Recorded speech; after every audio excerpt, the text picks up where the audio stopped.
आज के वीडियो में मैं ऐसी 3 गलतियों के बारे में बताऊंगा जो पिछले 7 साल में कमाया हुआ मेरे लाखों रुपए का प्रॉफिट खा गई।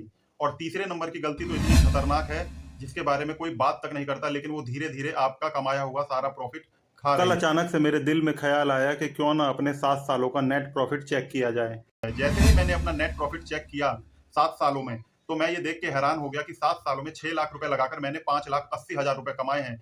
लेकिन 3 इन गलतियों की वजह से मेरा सारा प्रॉफिट घटकर मात्र 50,000 रुपए रह गए। तो क्या थी वो 3 गलतियां? आइए फटाफट से जानते हैं। गलती नंबर 1, जल्दी अमीर बनने की लालच। जब स्विंग ट्रेडिंग में मैं प्रॉफिटेबल होने लगा और प्रॉफिट कमाने लगा तो मेरे दिल में ख्याल आने लगा कि यार मैं ही मार्केट का बॉस हूँ। अब तो मुझे मार्केट आ गई है, मैं चार्ट देख सकता हूँ, प्रॉफिट कमा सकता हूँ।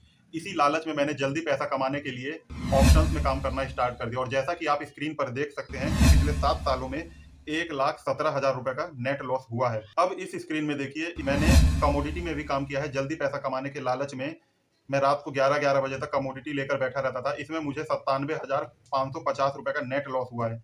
अगर इन दोनों लॉसेस को जोड़ दिया जाए तो पिछले 7 सालों में ऑप्शंस में ट्रेड करके मुझे लगभग 2,14,550 रुपए का नेट लॉस हुआ है, जो कि सिर्फ ऑप्शन ट्रेड करने से हुआ है। लेकिन इसमें एक अच्छी बात ये रही है कि मैंने ऑप्शंस में बहुत कम क्वांटिटी, सिर्फ 1 या 2 लॉट से ही ट्रेड किया है। और जब मुझे लॉस हो जाता था तो मैं उस लॉस को रिकवर करने के लिए स्विंग ट्रेडिंग का वेट करता था और स्विंग ट्रेडिंग से उस लॉस को रिकवर कर लेता था।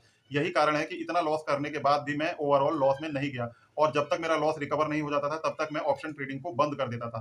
तो ये थी मेरी गलती नंबर 1।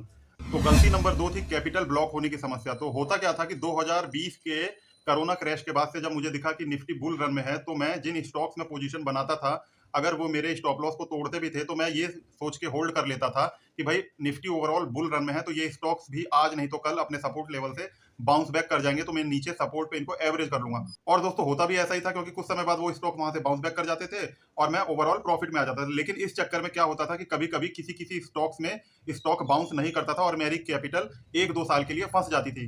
तो दोस्तों स्टॉक्स मार्केट में टाइम लॉस भी एक तरह से मनी लॉस के बराबर ही है, क्योंकि वो कैपिटल जो आपकी किसी स्टॉक में 1-2 साल तक फंसी रह गई, अगर वो फ्री होती तो आप मार्केट में और कहीं पे अच्छी अपॉर्चुनिटीज पा सकते थे।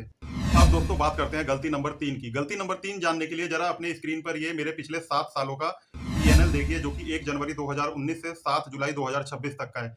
इसमें आप साफ देख सकते हैं कि मैंने 5,85,000 रुपए का प्रॉफिट जनरेट किया है। लेकिन साथ ही साथ मैंने टैक्स के रूप में 2,07,000 रुपए भरे हैं और 22,710 रुपए other credits and debit section में दिखा रहा है। इनको काटने के बाद मेरा नेट रियलाइज्ड पीएनएल 3,54,000 रुपए बचता है। इसके बाद देखिए दोस्तों, ये मेरा फ्यूचर एंड ऑप्शंस का पीएनएल है। इसमें आप देख सकते हैं कि पिछले 7 सालों में मैंने जहां 1,17,000 रुपए का घाटा किया है, वहीं 46,330 रुपए टैक्स और ब्रोकरेजेस के रूप में दिए हैं और 118 रुपए अदर क्रेडिट्स एंड डेबिट्स के रूप में दिए हैं। इसी के साथ दोस्तों देखिए, कमोडिटी सेक्शन में 97,550 रुपए का घाटा करने के साथ ही मैंने 43,600 रुपए कुल टैक्सेस के रूप में और चार्जेस के रूप में मार्केट को दिए हैं और 159 रुपए मैंने अदर क्रेडिट्स एंड डेबिट्स के रूप में दिए हैं। तो दोस्तों इन सभी चार्जेस और टैक्सेस को जोड़ दिया जाए तो पिछले 7 सालों में मैंने लगभग 3,20,000 रुपए तो कुल टैक्सेस और चार्जेस के रूप में ब्रोकरेज हाउसेज और गवर्नमेंट को ही दे दिए हैं। और यही है हमारी गलती number 3, hidden charges of government and brokerage houses.